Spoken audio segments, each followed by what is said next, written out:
Hello दोस्तों, स्वागत है आपका आपके चैनल मस्त स्टडी सपोर्ट में। आज के इस वीडियो में हम गांधी जी के बारे में पढ़ेंगे। गांधी जी से संबंधित जो भी प्रश्न पूछे जाते हैं आपको इस वीडियो में देखने को जरूर मिलेगा। पूरा वीडियो अंत तक जरूर देखें।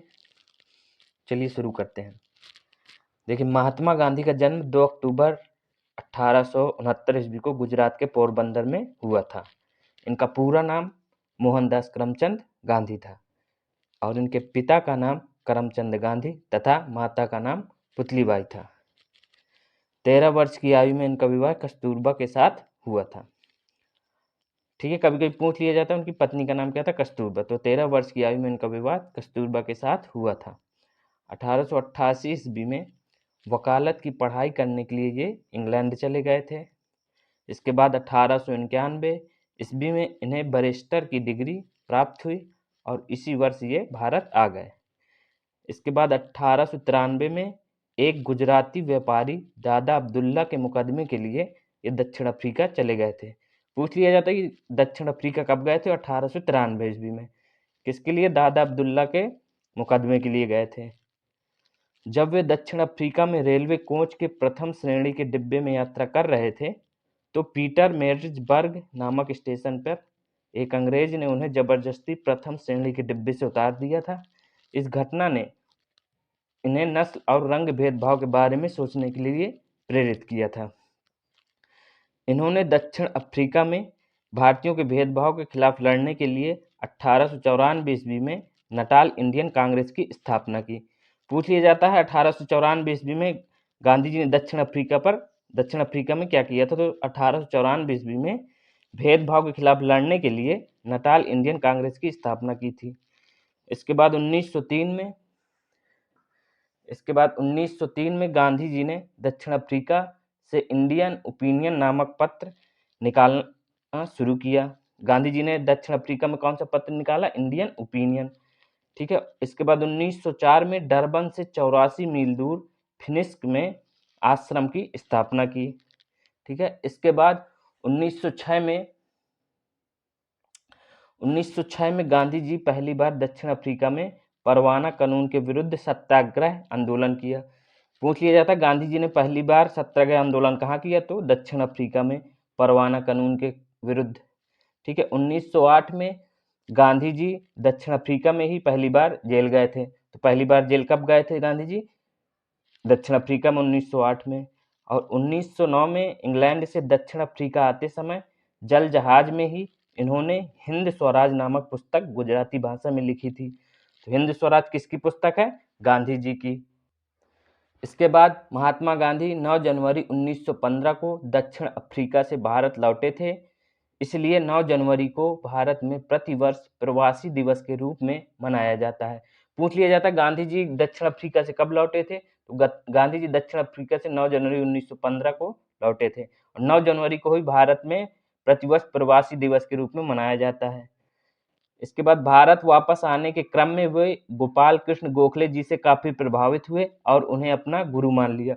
ये भारत वापस आए थे जब तो गोपाल कृष्ण गोखले जी से मिले थे। ठीक है। इसके बाद गांधी जी जब भारत वापस आए तो सबसे पहले उन्होंने गुजरात के अहमदाबाद में कोचरब आश्रम स्थापित किया था।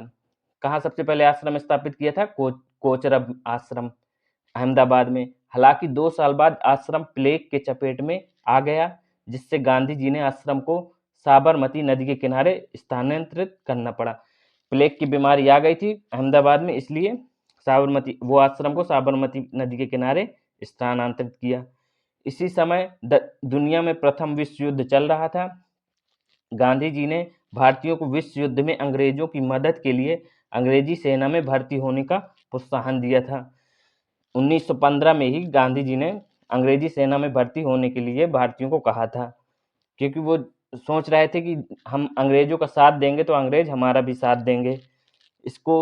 इसको देखते हुए भारतीयों ने उस समय गांधी जी को भर्ती करने वाला सर्जेंट के नाम से संबोधित किया था। ठीक है। इसके बाद अंग्रेजों ने गांधी जी को इसके बदले में 1915 में केसरे हिंद की उपाधि दी थी। इसके बाद गांधी जी द्वारा किए गए भारत में आंदोलन। सबसे पहला आंदोलन था चंपारण आंदोलन 1917 में। 1917 में चंपारण बिहार के एक स्थानीय नेता जिनका नाम राजकुमार शुक्ल था, वे गांधी जी से मिले और वहाँ की 3 कठिया प्रणाली के बारे में जानकारी दी। 3 कठिया प्रणाली क्या थी? अंग्रेज बगान मालिकों ने किसानों से यह करार कर लिया था कि वे अपने भूमि के 3/20वें हिस्से में नील की खेती अवश्य करेंगे। इसी को 3 कठिया प्रणाली कहा जाता है। इसके बाद इस चंपारण सत्याग्रह का परिणाम यह निकल कर आया कि 3 कठिया प्रणाली को समाप्त कर दिया गया और इसके साथ ही करों को भी 25% कम कर दिया गया। चंपारण सत्याग्रह गांधी जी की भारत में प्रथम विजय साबित हुई थी। ठीक है, सबसे पहले कौन सा आंदोलन किया था गांधी जी ने भारत में? चंपारण सत्याग्रह। इस सत्याग्रह के बाद रविंद्रनाथ टैगोर ने गांधी जी को महात्मा की उपाधि दी थी। गांधी जी को महात्मा की उपाधि किसने दी थी? रविंद्रनाथ टैगोर ने, जिसके बाद उन्हें महात्मा गांधी के नाम से बुलाया जाने लगा। और दूसरा था अहमदाबाद मिल मजदूर आंदोलन 1918। चंपारण सत्याग्रह के बाद 1918 में गांधी जी अहमदाबाद के कपड़ा मिल मजदूरों से मिले और उनकी समस्याओं को सुना। यहाँ का विवाद प्लेग एक बोनस को लेकर था। जब प्लेग समाप्त हुआ तो मिल मालिक बोनस को समाप्त करना चाहते थे। मजदूरों ने इसका विरोध किया तथा गांधी जी ने मजदूरों को हड़ताल पर जाने को कहा और यह घोषणा की कि मजदूरों को 35% बोनस मिलना चाहिए। प्लेग एक बीमारी आ गई थी तो वहाँ के मजदूर सब भाग भाग कर दूसरे राज्य पे जाने लगे थे। तो वहाँ के जो मिल मालिक थे उन मजदूरों को एक बोनस देते थे, प्लेग एक बोनस, और जब बीमारी समाप्त हो गई तो उस बोनस को समाप्त करना चाहते थे। इसके लिए मिल मजदूरों ने वहाँ पे आंदोलन किया था। इसके बाद गांधी जी अनशन पर बैठ गए। तब मिल मालिकों ने यह मामला न्यायाधिकरण को सौंपने का फैसला किया। न्यायाधिकरण ने 35% बोनस देने का फैसला सुनाया और गांधी जी का यह सत्याग्रह भी सफल रहा। चंपारण के बाद अहमदाबाद मिल मजदूर आंदोलन भी सफल रहा। इसके बाद आते हैं खेड़ा आंदोलन 1918। 1918 में ही गांधी जी खेड़ा गुजरात में हो रहे किसानों के साथ अत्याचार के विरुद्ध अंग्रेजों के खिलाफ आंदोलन किया। यहाँ पर किसानों की फसलें नष्ट हो जाने के बाद भी उनसे करों की वसूली की जा रही थी। गांधी जी ने किसानों से लगान न देने के लिए कहा। इस मामले की जांच के बाद यह निष्कर्ष निकाला गया कि लगान माफ कर देना चाहिए। इन आंदोलनों में सफलता पाते हुए वे भारत में बड़े नेता के रूप में देखे जाने लगे। खेड़ा आंदोलन क्या था? उस साल किसान की फसलें ठीक से नहीं हुई थी और किसानों के साथ अत्याचार किया जा रहा था और लगान भी लिया जा रहा था। इसके कारण गांधी जी ने खेड़ा का आंदोलन किया और वो आंदोलन भी सफल रहा। इसके बाद आता रॉलेट एक्ट 1919। जब 1918 में विश्व युद्ध समाप्त हो गया उसके बाद ही 1919 में अंग्रेजों द्वारा रॉलेट एक्ट भारत लाया गया। गांधी जी ने इसे काला कानून कहा था क्योंकि यह ऐसा कानून था कि शक के आधार पर किसी को भी गिरफ्तार किया जा सकता था और उसके खिलाफ देशद्रोह का मुकदमा चलाया जा सकता था। इसलिए इस एक्ट को बिना अपील, बिना वकील और बिना दलील का कानून कहा गया। ठीक। इसके बाद जालियांवाला बाग नरसंहार 1919। पंजाब के 2 नेता डॉक्टर सत्यपाल और डॉक्टर सैफुद्दीन किचलू की गिरफ्तारी हुई, जिसके कारण अमृतसर शहर में 13 अप्रैल 1919 को शाम 5 बजे जालियांवाला बाग में विशाल सभा में सैन्य अधिकारी ब्रिगेडियर जनरल रोगिनाल्ड डायर ने गोली चलाने का आदेश दे दिया। इस घटनाकांड में लगभग 1500 लोग मारे गए। वैसे सरकारी आंकड़ों के अनुसार मारे गए लोगों की संख्या में 379 और घायलों की संख्या 1200 बताई गई थी। इस घटनाकांड के समय पंजाब प्रांत का लेफ्टिनेंट गवर्नर माइकल ओडायर था, जिसकी हत्या 1940 ईस्वी में सरदार उधम सिंह जी ने लंदन में कर दी थी। कभी कभी ये क्वेश्चन आ जाता है कि माइकल ओडायर की हत्या किसने की थी, तो सरदार उधम सिंह जी ने लंदन में की थी। इस घटनाकांड के समय भारत का वायसराय लॉर्ड चेम्सफोर्ड था। ब्रिटिश सरकार ने जालियांवाला बाग हत्याकांड की जांच हेतु हंटर कमेटी की स्थापना की थी, जिसके अध्यक्ष थे जीसी हंटर। कभी कभी पूछ लिया जाता है जालियांवाला बाग हत्याकांड की जांच हेतु किस कमेटी की स्थापना की गई थी, तो हंटर कमेटी की। ठीक है। इसके बाद आता है खिलाफत आंदोलन 1919 से लेकर 1922 तक। इस समय तुर्की के खलीफा को सारे विश्व के मुस्लिमों का धार्मिक गुरु माना जाता था। अंग्रेजों द्वारा उनके ऊपर बुरा व्यवहार किया जा रहा था। इस बुरे व्यवहार को लेकर भारत में मुस्लिमों ने अंग्रेजों के विरुद्ध खिलाफत आंदोलन को शुरू कर दिया था। ठीक है। उस समय तुर्की के खलीफा को सारे विश्व के मुस्लिम अपना धार्मिक गुरु मानते थे और अंग्रेज जो है उसके ऊपर बुरा व्यवहार कर रहे थे। इसके कारण सारी दुनिया के मुस्लिम उनके खिलाफ आंदोलन कर रहे थे और भारत में भी उनके खिलाफ, अंग्रेजों के खिलाफ खिलाफत आंदोलन को शुरू कर दिया गया था। गांधी जी ने भी इस आंदोलन में सहयोग किया था क्योंकि मुस्लिमों को भी भारत में अंग्रेजों के विरुद्ध राष्ट्रीय आंदोलन में जोड़ना चाहते थे। ठीक है। इसके बाद प्रारंभ में इस आंदोलन का नेतृत्व अली बंधुओं शौकत अली और मोहम्मद अली द्वारा किया जा रहा था, परंतु बाद में इस खिलाफत आंदोलन का नेतृत्व गांधी जी को दे दिया गया था। अब आते हैं असहयोग आंदोलन 1920, रॉलेट एक्ट 1919, जालियांवाला बाग नरसंहार 1919। इन सब घटनाओं को देखते हुए गांधी जी द्वारा 1920 में असहयोग आंदोलन की शुरुआत की गई। गांधी जी का भारत में प्रथम सबसे बड़ा आंदोलनों में से एक था। यह आंदोलन अहिंसक होना था, जिसमें भारतीयों को अपने खिताबों का त्याग करना था, सरकारी सेवा का, विदेशी सामान और चुनाव का बहिष्कार करना था और करों का भुगतान करने से इनकार करना था। गांधी जी ने भी अपनी केसरी हिंद की उपाधि त्याग दी, जो उनको अंग्रेजों द्वारा 1915 में दी गई थी। ठीक है। इसके बाद आते चौरी चौरा कांड 5 फरवरी 1922 में। देखिए 5 फरवरी 1922 को गोरखपुर जिले के चौरी चौरा में किसानों के एक जुलूस पर पुलिस वालों द्वारा गोली चलाने पर भीड़ ने थाने को जला दिया, जिसमें 22 पुलिसकर्मी मारे गए थे। ठीक है। इस घटना को देखते हुए गांधी जी इस असहयोग आंदोलन को समाप्त करने का फैसला किया, परंतु इस फैसले की आलोचना बहुत भारतीय नेताओं ने की थी, जैसे सुभाष चंद्र बोस, चित्तरंजन दास, लाला लाजपत राय, मोतीलाल नेहरू आदि। परंतु गांधी जी इस फैसले पर डटे रहे और बाद में सबने इस फैसले को स्वीकार कर लिया था। इसके बाद आते हैं स्वराज पार्टी 1923। इसके बाद कुछ नेता जो गांधी जी के विचारों से सहमत नहीं रहा करते थे, उन्होंने एक नई पार्टी की स्थापना करने का निर्णय लिया।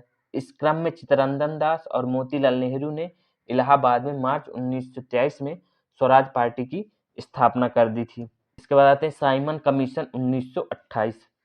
देखिए साइमन कमीशन 1928 में संवैधानिक सुधारों का अध्ययन करने के लिए भारत आया था। साइमन कमीशन का नेतृत्व सर जॉन साइमन ने किया था, जिसमें 7 अंग्रेज सदस्य थे। चूंकि इसमें कोई भारतीय सदस्य नहीं था, इसलिए इसे व्हाइट मैन कमीशन भी कहा गया। इस कारण भारतीयों ने इसे अपमान के रूप में देखा और इसका बहिष्कार किया। साइमन कमीशन 3 फरवरी 1928 को मुंबई पहुंचा और जब साइमन कमीशन दिल्ली पहुंचा तो वहां काले झंडे और साइमन कमीशन वापस जाओ के नारे के साथ विरोध किया गया।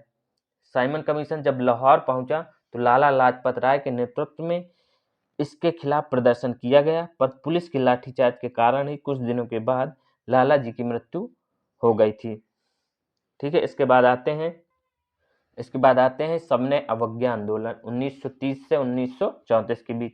यह आंदोलन गांधी जी का असहयोग आंदोलन के बाद भारत में दूसरा बड़ा आंदोलन साबित हुआ।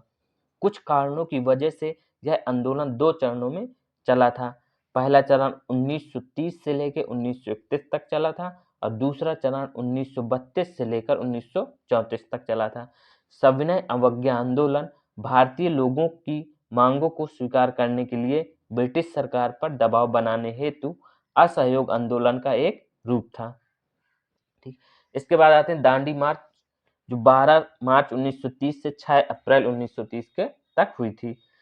1930 में गांधी जी ने लॉर्ड इरविन के समक्ष 11 सूत्रीय मांगे रखी थी। लॉर्ड इरविन द्वारा इन 11 सूत्रीय मांगों के ऊपर कोई कदम नहीं उठाए गए थे, जिसके विरोध में आंदोलन करने का निर्णय लिया गया और दांडी मार्च करने की घोषणा कर दी गई थी। दांडी मार्च को गांधी जी द्वारा नमक कर के विरोध में चलाया गया था और इसके साथ ही सबने अवज्ञा आंदोलन को शुरू करने के लिए भी इस दांडी मार्च को चलाया गया था। क्योंकि इसी समय सविनय अवज्ञा आंदोलन भी चल रहा था। दांडी मार्च 12 मार्च 1930 को शुरू हुआ था और 6 अप्रैल 1930 तक चला था। दांडी मार्च साबरमती आश्रम से लेकर दांडी गुजरात तक चलाया गया था। इसमें गांधी जी के साथ कुल 78 सहयोगियों ने भाग लिया था, परंतु दांडी पहुंचते पहुंचते यह संख्या लाखों में हो गई थी। इसकी दूरी 241 मील थी। ठीक है, इसके बाद आते हैं दांडी पहुंचकर गांधी जी द्वारा वहां नमक उठाकर इस नमक कर के कानून का विरोध किया गया। दांडी मार्च बहुत ज्यादा प्रभावशाली रहा था, जिसके बाद सुभाष चंद्र बोस ने इसकी तुलना मुसोलिनी और नेपोलियन की यात्रा से भी की थी। कभी कभी क्वेश्चन आ जाता, मुसोलिनी और नेपोलियन की यात्रा की तुलना गांधी जी के दांडी मार्च के साथ किसने की थी? तो किसने की थी? सुभाष चंद्र बोस ने। इसके बाद आते हैं गोलमेज सम्मेलन 1930 से लेकर 1932 तक। 1930 से लेकर 1932 तक अंग्रेजों द्वारा कुछ सम्मेलनों का आयोजन ब्रिटेन में करवाया गया था, ताकि भारत के विभिन्न दल उन सम्मेलनों में अपनी बातें उनके समक्ष रख सके और इन्हें गोलमेज सम्मेलन के नाम से जाना जाता था। 1930 से 1932 तक 3 गोलमेज सम्मेलनों का आयोजन ब्रिटेन में करवाया गया था। गांधी जी ने केवल दूसरे गोलमेज सम्मेलन जो 1931 में हुआ था उसमें सिर्फ भाग लिया था। इसके बाद आते हैं गांधी इरविन समझौता जो 1931 में हुआ था। देखिए, सविनय अवज्ञा आंदोलन से लॉर्ड इरविन को बहुत परेशानी हुई, जिसकी वजह से उन्होंने गांधी जी के साथ एक समझौता किया था। यह गांधी इरविन समझौता के नाम से जाना जाता है और यह समझौता 5 मार्च 1931 में हुआ था। ठीक है, इसके बाद आते पूना पैक्ट समझौता 1932। यह पूना पैक्ट समझौता गांधी जी और भीमराव अंबेडकर के बीच पूना की यरवदा सेंट्रल जेल में हुआ था। पूना पैक्ट समझौता के अनुसार दलितों के लिए पृथक निर्वाचन व्यवस्था समाप्त हो गई थी। कभी कभी पूछ लिया जाता पूना पैक्ट समझौता किसके किसके बीच हुआ था? तो किसके किसके बीच हुआ था? गांधी जी और भीमराव अंबेडकर के बीच। कब हुआ था? 1932 में। इसके बाद आते हैं भारत छोड़ो आंदोलन 1942। 1939 में दूसरे विश्व युद्ध की शुरुआत हो गई थी और अंग्रेजों की ओर से पूरी कोशिश की जा रही थी कि भारतीयों को पहले की तरह इस बार भी अंग्रेजी सेना में भर्ती किया जाए और दूसरे विश्व युद्ध की लड़ाई के लिए भेजा जाए। लेकिन इस बार भारतीय लोग कोई मदद नहीं करना चाहते थे, क्योंकि उन्होंने पहले विश्व युद्ध में देख लिया था। इसी क्रम में ब्रिटेन से क्रिप्स मिशन 1942 भी भारत आए और वे भारत में अपने कार्यों को लेकर असफल रहे। इस क्रिप्स मिशन को गांधी जी ने पोस्ट डेटेड चेक कहा था। कभी कभी पूछ लिया जाता है कि क्रिप्स मिशन भारत कब आया था? तो कब आया था? 1942 में। और इस क्रिप्स मिशन को गांधी जी ने पोस्ट डेटेड चेक कहा था। इसके बाद आते हैं गांधी जी ने यह आंदोलन 1942 में शुरू किया था, जो अंग्रेजों के विरुद्ध भारत छोड़ो आंदोलन था। तो भारत छोड़ो आंदोलन की शुरुआत कब हुई थी? 1942 में। इस आंदोलन का प्रस्ताव 8 अगस्त 1942 को पारित हुआ था और 9 अगस्त 1942 को इस आंदोलन की शुरुआत हुई थी। इस आंदोलन को अगस्त क्रांति के नाम से भी संबोधित किया जाता है। तो अगस्त क्रांति के नाम से किस आंदोलन को संबोधित किया जाता है? तो भारत छोड़ो आंदोलन को।